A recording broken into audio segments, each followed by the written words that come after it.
The honourable member for Mount Pearl Southlands. Thank you, Madam Speaker, and glad to be able to stand and speak now, I guess for the third time on the main motion of Budget 2017. There's lots I could say about the budget. I've said a lot, and there's much more I could say. But I do want to reference once again, take some time to reference a story which is in the news and CBC again. And this story says, I'm going to read some of this for the record because I think to me it's very important. Former Muskrat Falls engineer calls for forensic audit to examine absurdity low cost estimates. It says a senior engineer who worked on Muskrat Falls says Nalcor Energy should be subjected to a thorough forensic audit to find out how the Crown Corporation arrived at ridiculously low initial cost projection for the hydro mega project. The unit prices used to generate the estimate were far too low, did not represent the reality of harsh construction, environmental or of central Newfoundland, the engineer said. The risks were vastly understated and the contingencies absurdly low. The engineer, whose identity CBC News has agreed to protect because he is not authorized to speak publicly about the work of the project, believes that the purpose of this estimate was not to generate an estimate for project implementation, but secure project sanction. And of course it goes on, and then Mr. Marshall, of course, is quoted here, and Mr. Marshall is basically saying that he's open to a forensic audit. Basically he's saying it wasn't done on my watch. It happened, and if somebody wants to come in and look at how we arrived at these ridiculously low numbers, go ahead, is what Mr. Marshall says, basically. So, as we go further down, Madam Speaker, we go back to the engineer. He says the former senior engineer on the project says a forensic audit would answer some questions about how this could happen. It will accomplish first, where did the $6.2 billion estimate come from? That is the key, he said. It will challenge the very premise upon which the project has been approved. He said he is coming forward now, albeit anonymously, because the situation got to his conscience. That's what he said, it got to his conscience. It's terrible, he said, because I have no other way of putting it other than it just destroys your soul. It does. I have never seen anything like this. Now, this is not the first time I have raised this issue in the House of Assembly, Madam Speaker. I'm assuming this is the same engineer.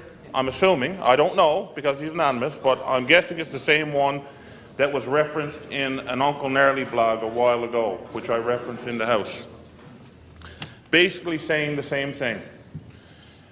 And for months now, and again, I will say, as I have said before, I stood up at one point in time and I voted to sanction this project.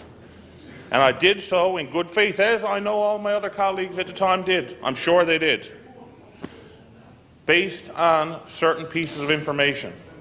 Now, we've seen that this has gone way beyond what was ever put out there to the public, whatever was put out there to the House of Assembly, to all of its members. And now, since then, we've seen a number of revelations. We've seen this revelation from this engineer. I would love to be able to sit down with this individual, whoever he is, and verify it. That's the only thing that kind of concerns me, is that the anonymity is there, and it would be great. And I understand why perhaps there would be, but it would be great if this person, whoever it is, would come out, identify themselves, and that we could. I'd love to talk to the person, and we'll see what happens. But you have that happen. You had Dark NL, and we know, coming from the Liberty Report, we found out that the reason why Dark NL occurred was because they weren't doing basic maintenance at Holyrood. And instead of handing out pink slips, there was really no explanation other than we're handing out big old bonuses. So that's what we saw. Not pink slips, we saw bonuses. We've had allegations made by the former chair of the board of Nalcor upon his departure allegations of conflicts of interest. And it was interesting, as I've said before, those allegations only came out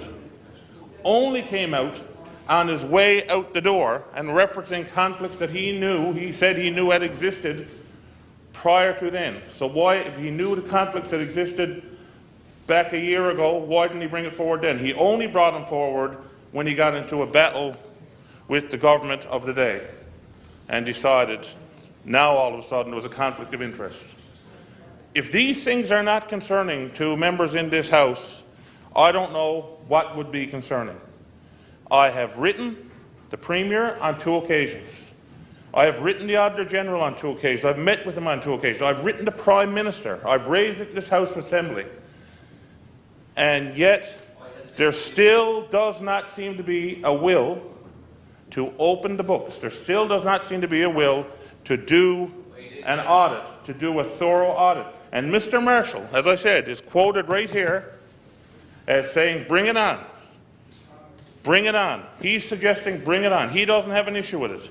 So he has no issue with it. We have all this information out here. Why don't we do it? So I'm calling upon the government once again. Let's get it done.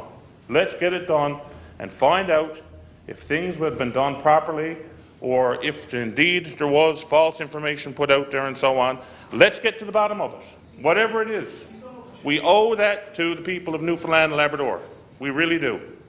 And I'm very passionate about this because I am one of the people, regardless of what I say after the fact, I'm one of the people that will go down in this House of Assembly as voting for this, as voting for it based on what I was told. And I really feel betrayed, to be honest with you. That's how I feel. And I'm sure other members in their quiet moments probably feel the same. Because I know for a fact that other members who were here at the time, I can't say everybody, I mean, I can't speak to what discussions may or may not have happened around the cabinet table, because I wasn't there. I don't know. But I can tell you around the caucus table that everybody voted for this based on the information, and they thought they were doing the right thing, including me. And I'm not too happy about how things have turned out. And I'm certainly not happy when I hear things like this, that saying that there was falsified information and so on. That is very, very serious allegations. And why we would not want to get to the bottom of that is beyond me. So I put it out there again. I think we need to get to the bottom of it. Now,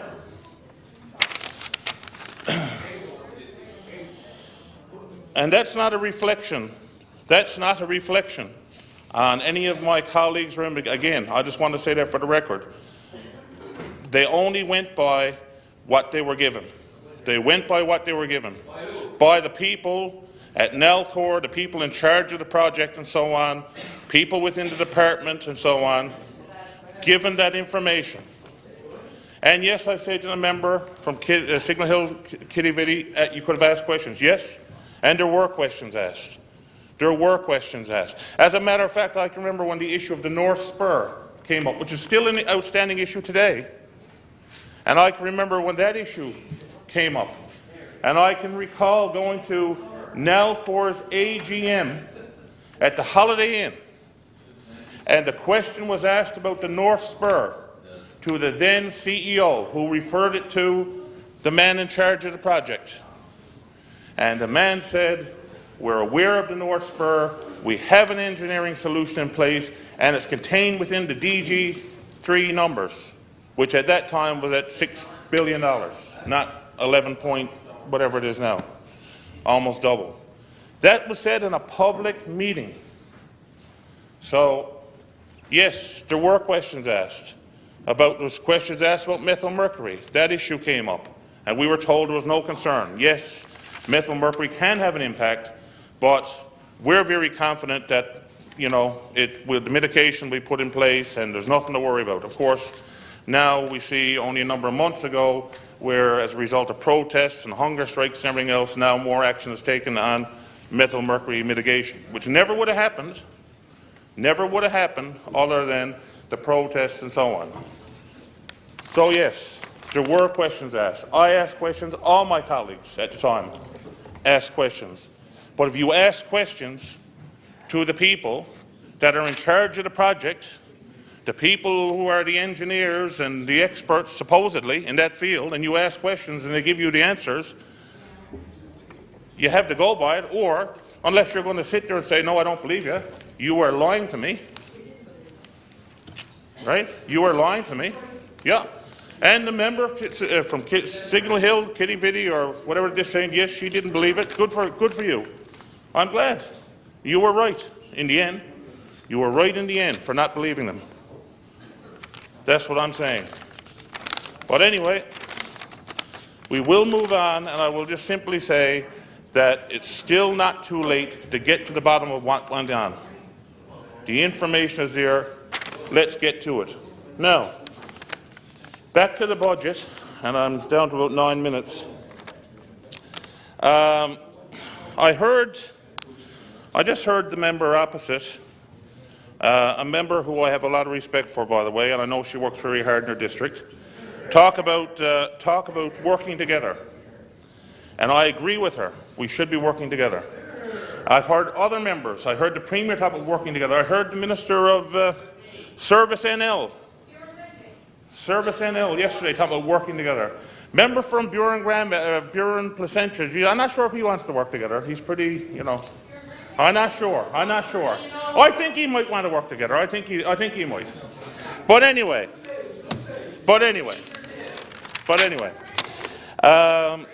If we want to work together, I agree with you. I really think we should be working together, and the people believe we should be working together. But but those are hollow words unless we actually do it. And I would challenge the government, if you actually, what do you mean by working together? I would ask you to define what you mean when you say working together. Because if working together means everything the government says, we all stand up and agree with it and applaud it and say, way to go, great job. If working together means we don't challenge any legislation at all, that we say, yes, boy, she's perfect like she is, even if we see issues, no, we're not going to bring that up because we're going to work together.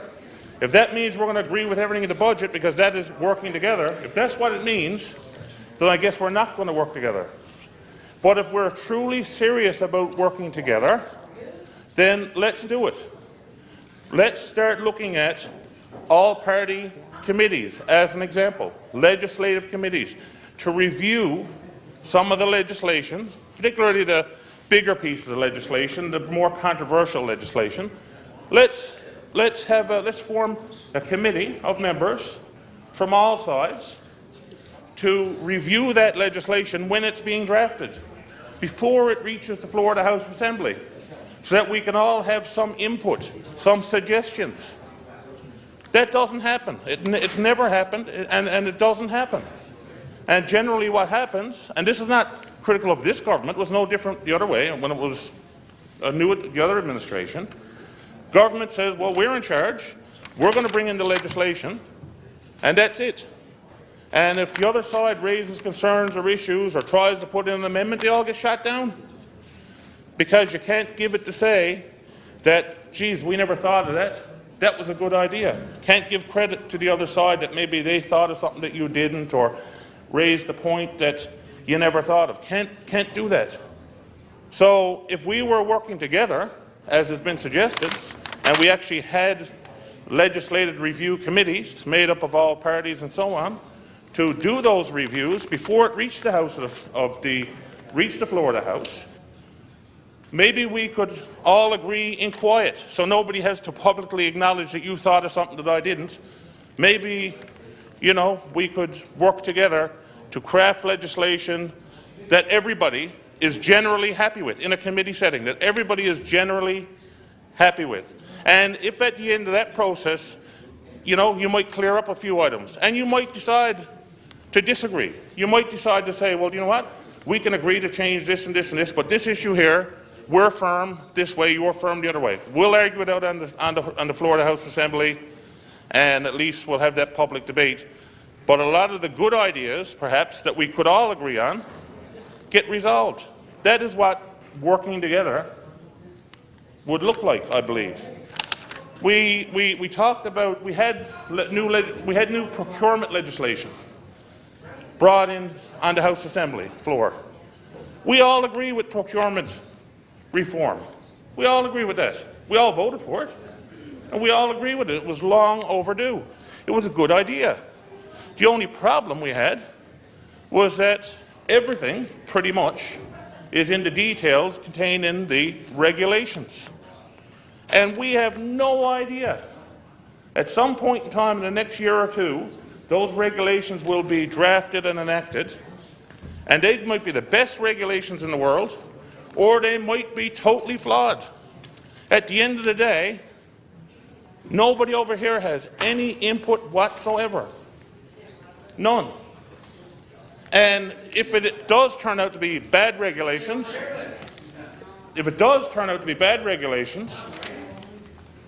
then I say to the member from Labrador West, who's heckling again, because it's funny how when you're saying stuff he likes, he's very quiet and everything, and the minute you say one thing that's either bit critical or even constructive criticism, all of a sudden you get to start yapping.